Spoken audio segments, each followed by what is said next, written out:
This swimming pool is incredibly unique and it is built in a very unique situation. It is made for enjoying beautiful sunsets and hosting insane parties.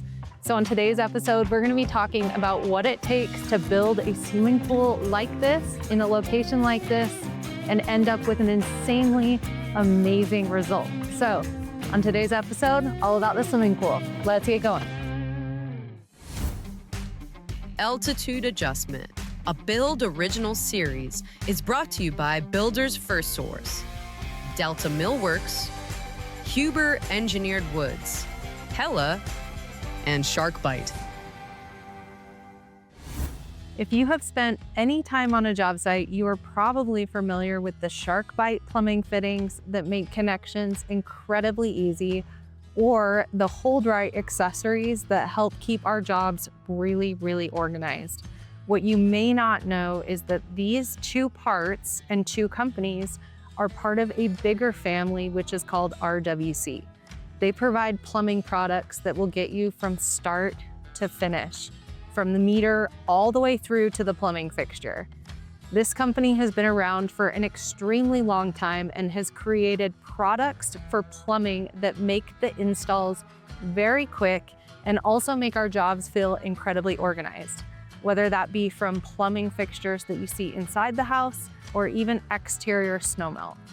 The RWC family is created with a host of different products that really make all things plumbing simple and easy to use. We used a lot of the RWC products over here at Altitude Adjustment, and a huge thank you to them for being a sponsor of this project. So go over and check out all that RWC has to offer, and stay tuned to see more of the Sharkbite fittings that we're using within the plumbing system, along with a lot of other products from RWC.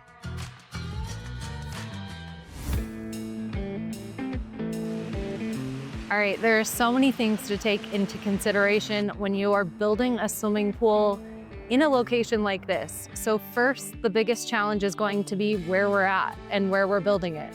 You can see this swimming pool is actually directly off of the main floor of this house. But right on the other side of the pool is a 28-foot tall foundation wall that drops off to the lake. So this was a very challenging and very unique swimming pool build that I want to tell you a lot about.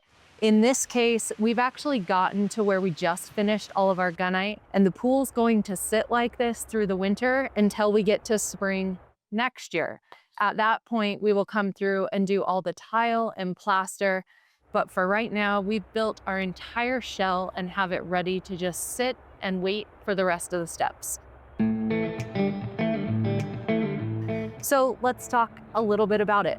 This is a pretty small space. You can see it's not a giant swimming pool. Honestly, this is more of a hot tub. So this pool will be heated to hot tub temperatures year round, which is actually a benefit to us because we're not going to be worried about pipes freezing or how do we maintain this throughout the seasons. This is just going to be hot tubs temps all the time. So a few of the things in the design stages that we really wanted to capture that were super important to the homeowner was this amazing view. They wanted to be able to be sitting in this hot tub, have an edge they could lean on and look out to the lake. So we obviously knew we were going to do an infinity edge pool. The downside to an infinity edge pool is you do lose some space that you could otherwise utilize inside of the pool. You could make the space bigger, but in our case, we were really working with a very limited footprint because of building setbacks and how we could make this work. So our total surround in this pool is actually foundation walls. Like I said, we have those huge retaining walls off the back here, which is what's holding up this entire structure. After the team came through and did all these foundation walls, we were ready to get this pool prepped to go. Now, we did have to backfill the bottom side of this swimming pool, so we used structural fill underneath it along with some gravel, really making sure that we've taken into account if any water could get in the space underneath it, how we're going to get it out, and how we make sure this is really stabilized. At that point, once we've reached our height, the swimming pool team actually comes in and starts forming all of their rebar. So this entire structure has a rebar shell underneath it. The crew will come through and tie all of the rebar to create our steps, all of the different seating heights. We have a few kind of unique seating situations if you want to sit at the top and just barely be in water, if you want to be down recessed in, or if you want to be where I'm at, swimming all the way up to this edge to be able to enjoy the view. The swimming pool team is really working with the homeowner at that point to design how this space wants to look, what these heights are, and how we want to utilize this entire space. So the rebar will come through and get all tied. And during that process is where they build this wall. So this wall is where our water will actually flow over and create the infinity edge. Behind it, over here on the backside, is what we call the catch basin. So the water will pour over the catch basin and recirculate back into the swimming pool. During our design process, one of the things that we realized, there was some incorrect information on the plans, and this back foundation wall was actually poured taller than we needed it to be. So we will come through and cut the concrete on this back foundation wall. The way it's built right now, it really blocks your view down to the lake, but it also completely removes that infinity edge look. We want to be able to see that if you're down on the lake looking back up at the house, or if you're on the back side of the house looking up at the pool, you want to be able to see that water flowing through. So we can come through and just have concrete cutters cut this out. Super simple. It's actually not going to cause any issues with what we have. We're actually making the wall shorter, so that's great. And the swimming pool team took that into account when they did all the rebar forming. So this little ledge that's down here in the catch basin is the top of where our infinity edge will look down to the lake. That gives you the ability to stand here, get rid of this foundation wall, and really capitalize on that view. So all the rebar gets put in, gets tied. All of our plumbing happens at that same time as well. So you'll notice all of the pipes that we have coming out of the walls, there are multiple different things. Most of this stuff is going to be jets. So the ones that you'll see coming out behind where your back would be up against the hot tub seats, those are going to be the jets. So you can sit, get a little massage. Some of this other stuff is going to be lighting. So all of our lighting when we're building hot tubs with gunite like this are going to be within conduit. When they come to do the plasters, when they actually install all of the lighting. And then on this one and on most pools that we're doing, we have these drains in the bottom here. So we have the exact same type of a drain on the other side. This is what's recirculating our water from the catch basin on the other side and bringing it back into the pool. So it's staying constant hot temperature at all times, but we're still getting that beautiful infinity edge look. And the benefit to these is they really kind of disappear. They really kind of disappear within the bottom of the pool. But another thing that's really unique about this swimming pool that we don't usually see on most pools is this house is going to have what we call kind of the star floor. You're used to seeing really, really expensive fancy cars that have that cool ceiling inside of the car where it's this little star galaxy. We're going to have that happen here in the pool. So when you come out to the swimming pool and look down in it, you're going to see little star lights across the entire bottom of this pool. That is accomplished with fiber optic lighting, not LED lighting like these other lights will be.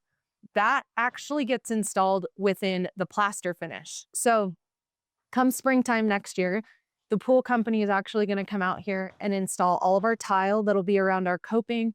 Then they'll plaster all the rest of this.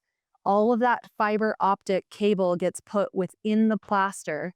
And so they can really place it really wherever they want it. You could really come in here and create any star constellations that you wanted within those fiber optic cables. It does add time, which also adds cost, but it is a very cool, very unique feature to add to a swimming pool like this that is just different. It sets it apart from the rest. So we're building this pool. We are lucky to have beat the weather. I'm standing here in mid-November in a t-shirt in the back of this house. However, I believe tomorrow on the forecast, we have snow. So we were able to get all of this poured ahead of the snow. However, even when we're pouring in good weather, the concrete mixture for the gunite that we're using when we're pouring this is very different.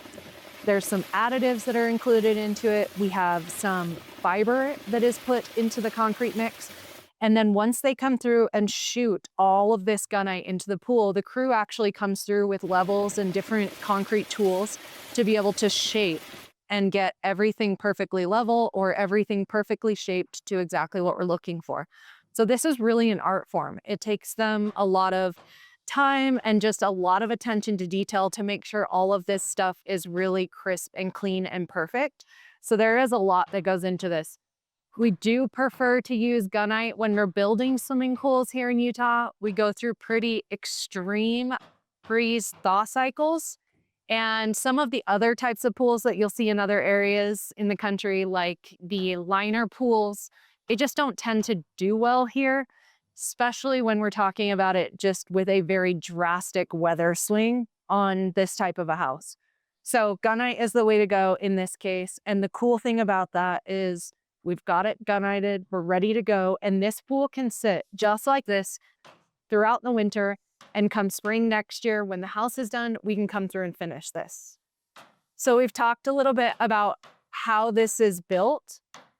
Let's walk up here and look at the top part of it. I really want to talk to you about how this deck ties into the swimming pool and some of the things that we had to think about to make sure that we're taking weather into account so that these homeowners can use this year round. So let's check this out. So we come up here to the top and you're seeing some added pipes up here, which are kind of in weird spots.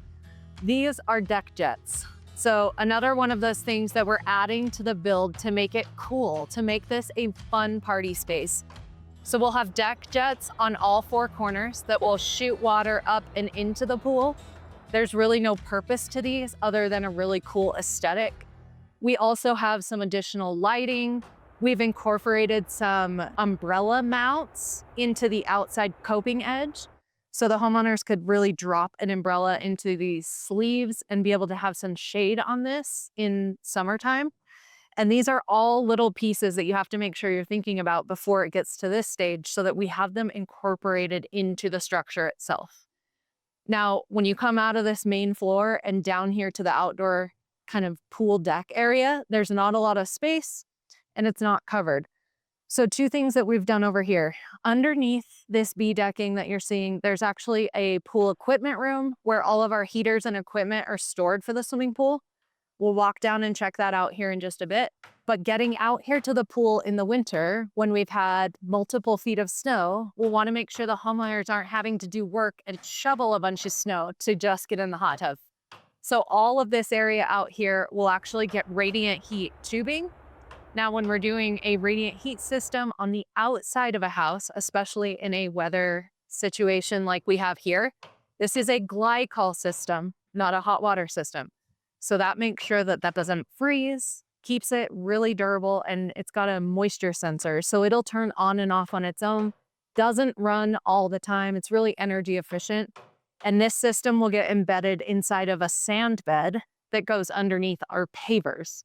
So that's the other key piece to this is as all of this stuff gets installed, this whole decking around the entire swimming pool is a paver structure.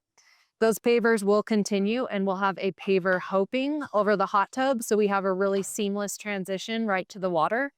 You do have to make sure you're thinking about what that coping is ahead of time because the elevation height of this pool is going to change based on is this tile or is this pavers or is it poured concrete?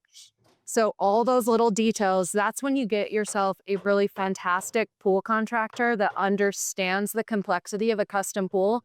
They can make sure all of that's taken care of in advance and not something that becomes an afterthought. So all of those pavers will come over right to the edge and we will have the very cool, very seamless look on this particular build. Now, the entire structure around the outside of this pool isn't similar to this B decking. We do have some open spaces on either side. Two reasons. This side of the pool over here is where we're going to house the pool cover. So we need to make sure we have a space for the motor. And then we'll just fill in and complete the rest of that side. On the other side, outside of the party deck, that's really just going to be a paver patio so you have access from the bar out to the swimming pool. So this is a really unique, very cool space here. Let's go downstairs. I want to show you the pool equipment room, how we're handling that and making sure none of that equipment freezes in the winter. And then we can talk a little bit about what something like this costs and would I suggest it on the next one. Let's go down and check out the equipment.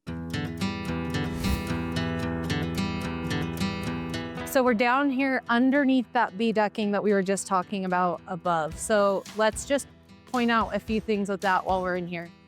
So what we've actually done is created a steel ledger that bolts into the foundation on this left side over here. And that is what our B decking is sitting on top of. On this side, the B decking is actually resting on top of this foundation wall.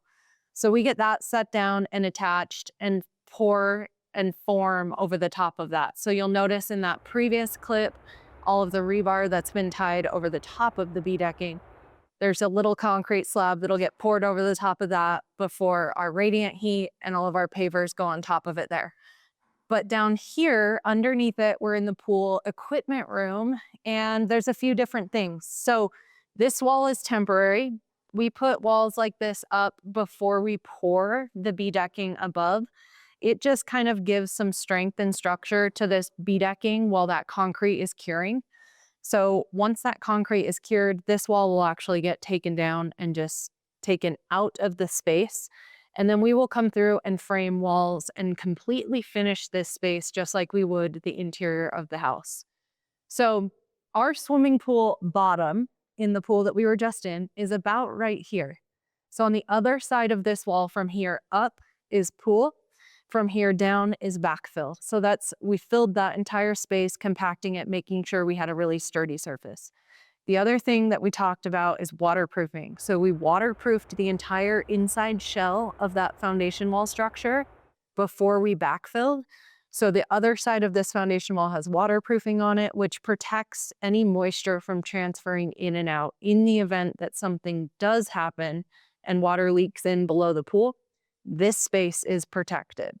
So just kind of a little separation. We did have a huge backfill in here, and this bottom goes down about 5 feet below where we're standing now. All of our pool equipment is piped through all of those pipes that you saw in the pool underneath and into this space here. This is where we will mount all of our pool equipment, our boilers, our pumps, everything we need for the swimming pool will come into this space. We wanted to make sure that we really utilized pushing this as far back as we could so that the homeowners could still use some of this space for storage of outdoor pool equipment or anything like outdoor furniture and those kinds of things that they'll have in the spring and summertime that they'll want to tuck away. So this is all going to be held tight and mounted nicely over here. But we want to make sure that this space doesn't freeze. We are in a concrete encased room that is outside of the house itself. So we will be heating this space through some of the equipment that's inside of the house. So we will end up coring some holes in this concrete to be able to get ductwork into here. We have pulled some plumbing into here, pulled some drains into here, and then we've already actually cored our hole to be able to pull our fire sprinklers into this space as well. But the idea is we want to make sure that this stays an even temperature. It doesn't have to stay the same temp as the house, but we just don't want any of this to freeze. So this room really needs to stay just 50 above freezing temps and nice and even throughout the year. Obviously, with it being tied to the house system, we could heat this to match the house, but there's no need to. Our goal is to just protect all of this equipment and make sure that it's safe and not going to have any issues or get damaged in the future. So now that they've got all of this stuff installed, we are really ready to go. We'll sit and wait until springtime when we can get our plaster installed on the pool and keep cruising to get it finished. But let's run back upstairs. I want to just give you an overall view from the house looking down in, check it out, and tell you what does a pool like this cost and would I recommend that you do it again. So let's go upstairs and check it out. All right, so I've teased it enough. What does a swimming pool like this cost? It really depends on all the features, the engineering, and the place where you're going to build it. In our case, we really picked top of the line features, everything from lighting, pool structure, all the way down to the automation. So this is on the higher end of that scale. But in the state of Utah, you could expect to spend anywhere from about $300,000 to $800,000 on a pool build like this. Now, there are tons of different options on the market and obviously a lot less expensive ways to accomplish a swimming pool like this. But personally, this space is meant to be an art piece. It's meant to be a place that the homeowners can entertain and really show off the beauty of this view and this lot. You guys stay tuned for episode 7 of Altitude Adjustment because I have an incredibly amazing person who's coming to visit us here in Utah, and we're gonna walk through all of the framing details on this entire house. Tim Euler is one of the best framers that I know, and it's going to be an incredible episode to walk through and have him ask questions from his perspective on what framing a house like this takes and how the team has built it and put it together. If you guys haven't watched the previous episodes of Altitude Adjustment, go on and check them out. We are just getting started, and this is really when the fun part begins to start. We're gonna show you all of the details of the inside of this build and all of the mechanics within the walls that make a house like this really shine in the end. We'll see you guys next time on Altitude Adjustment.